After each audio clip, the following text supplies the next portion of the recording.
बच्चों, मैं नफीसा खान जिला परिषद उर्दू स्कूल नंबर 2 मुक्ताई नगर से हूँ। बच्चों देखो, स्क्रीन पे आपको कोई तस्वीर नजर आ रही है? देखिए आप इस तस्वीर में बच्चे क्या कर रहे हैं? जी हाँ, ये बच्चे लड़ाई कर रहे हैं। देखो कितनी बुरी तरह से आपस में वो लड़ाई कर रहे हैं ना। ठीक है।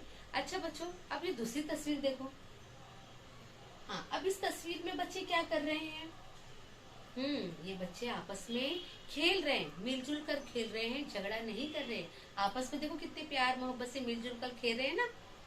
ठीक उसी तरह से अब ये तस्वीर देखो बच्चों, इसमें बच्चे क्या कर रहे हैं? जी हाँ, इसमें बच्चे पढ़ाई कर रहे हैं।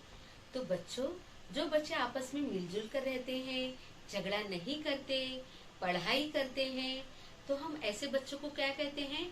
अच्छे बच्चे। जी हाँ, ऐसे बच्चों को हम क्या कहते हैं? अच्छे बच्चे। तो बेटा, आज हम आपकी उर्दू की दरसी किताब से सबक शुरू करते हैं, अच्छे बच्चे।